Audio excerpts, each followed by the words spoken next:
Well, hello, welcome back to the Grape Explorer. Today it's the world of wine. It's that opportunity for me to go through some of the news stories that have caught my eye over the last month. If you're new to this channel, welcome. This is the Grape Explorer. Here we do wine education, product reviews, and lots of wine tastings. So let's jump into our first story. And this is a question I can ask you as well. Do you ever pick the second least expensive bottle of wine on the menu? Or do you go for something a little bit different? Because there's a story in Decanter saying, don't fear the second cheapest wine on the menu, says a recent study. The second cheapest bottle of wine on a restaurant list isn't always the worst value option, according to newly published research, and it claims that this is something of an urban myth.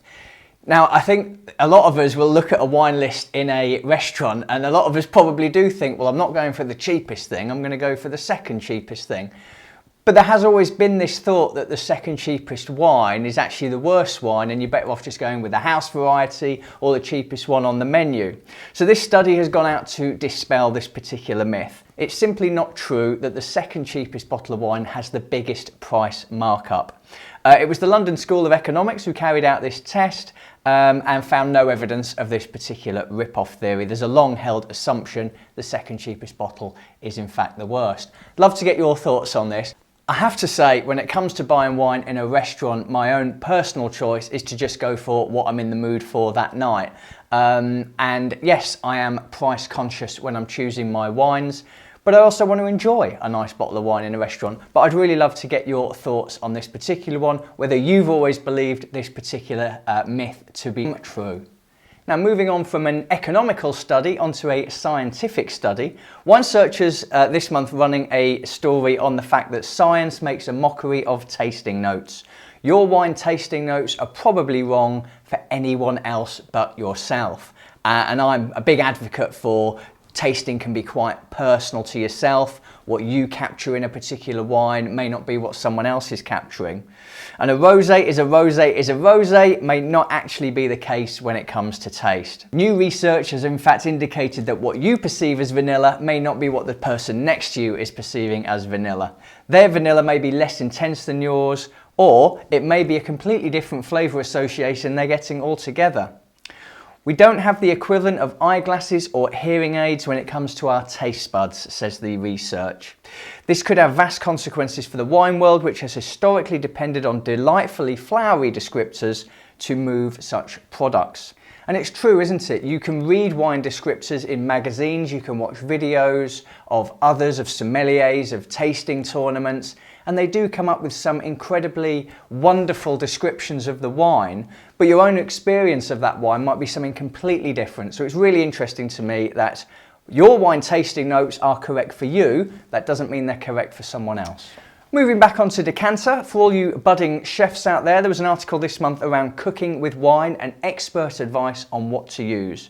Which wines you should and shouldn't use for your cooking. Rule number one when it comes to cooking with wine is if you wouldn't drink it, why would you cook with it? And I think that's a really useful insight because, you know, when I go shopping, there are smaller bottles of wine available, which, some people do use for cooking. They're adding it to sauces and what have you. But actually the quality of the wine isn't always the best. Is it a case that you should perhaps be adding something you really enjoy into the meal that you're cooking? I also remember the famous quote, I like to cook with wine, I sometimes add it to the food. I believe that was W.C. Fields. But this is really interesting, isn't it? Avoid cheap cooking wines, say the experts. Stick to the level of wines you would tend to drink.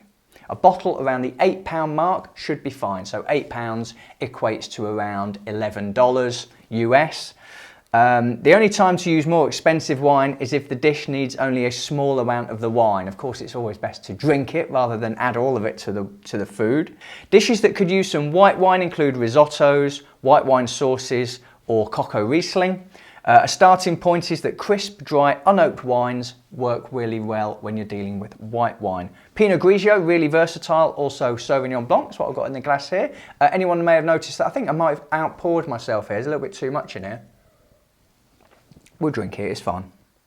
However, if you want to use aromatic varieties, think about the meal that you're serving it with. Wines with pronounced aromatic characters, such as Riesling or Gewürztraminer, are less flexible, and whilst they're delicious in the glass, they may not be delicious in the food.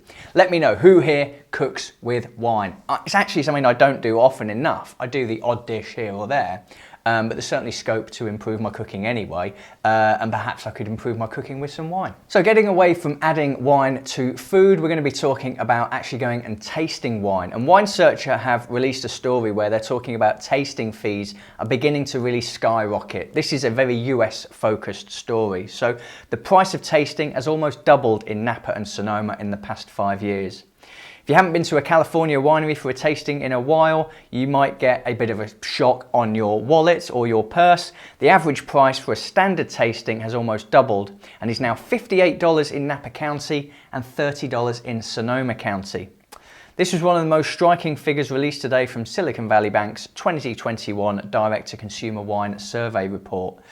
The best value for tasting wine in the US can be found in Washington State, certain areas of Oregon and Santa Barbara, but it's Napa and Sonoma, obviously with a little bit of history, a little bit of prestige there, which is why they may think they can get away with charging a bit more.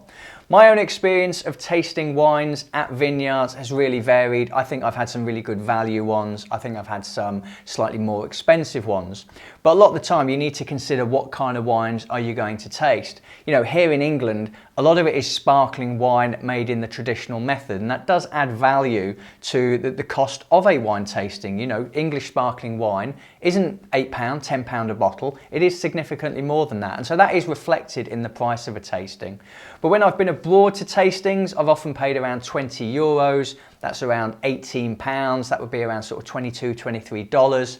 And for that, I've enjoyed 6 or 7 really good wines, sometimes with a vineyard tour thrown in. But again, let me know your experiences of vineyard tours and costs associated with it, and of course, any you can recommend. And then finally today, we're going to talk about lockdown in the UK, some of the trends that have been happening. Interested to hear on some of the trends happening where you live.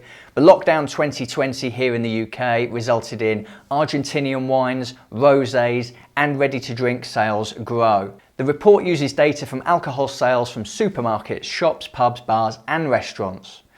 The retailer Majestic reported 150,000 new customers as online sales increased 300% during the first UK lockdown. Sales of Argentinian wines grew 40%, with UK drinkers buying 50 million bottles over the year. I don't know if that was just Argentinian or if that was across the board. Rosé wines increased by 22%. Now I'm going to attribute this to the fact that we actually had some really good weather during lockdowns last year, and people may have been sat outside more and choosing rosé to enjoy with the sunshine. It's clearly benefited Argentinian winemakers who've been steadily gaining more UK customers in recent years, and this was really driven on by the fact that we were all at home and looking for something to do. I can't think of anything better to do at home than drink a good glass of wine. And then ready to drink, another category which has been gaining ground at a rapid rate. Last year, customer curiosity and convenience drove a real boom in the variety of mixed drinks cans on the market, with consumers trying new drink experience. So ready to drink are going to be things like single serving, cans, things that are just ready to go. So let me know your own experiences from lockdown. What did you find yourselves drinking whilst you were stuck at home?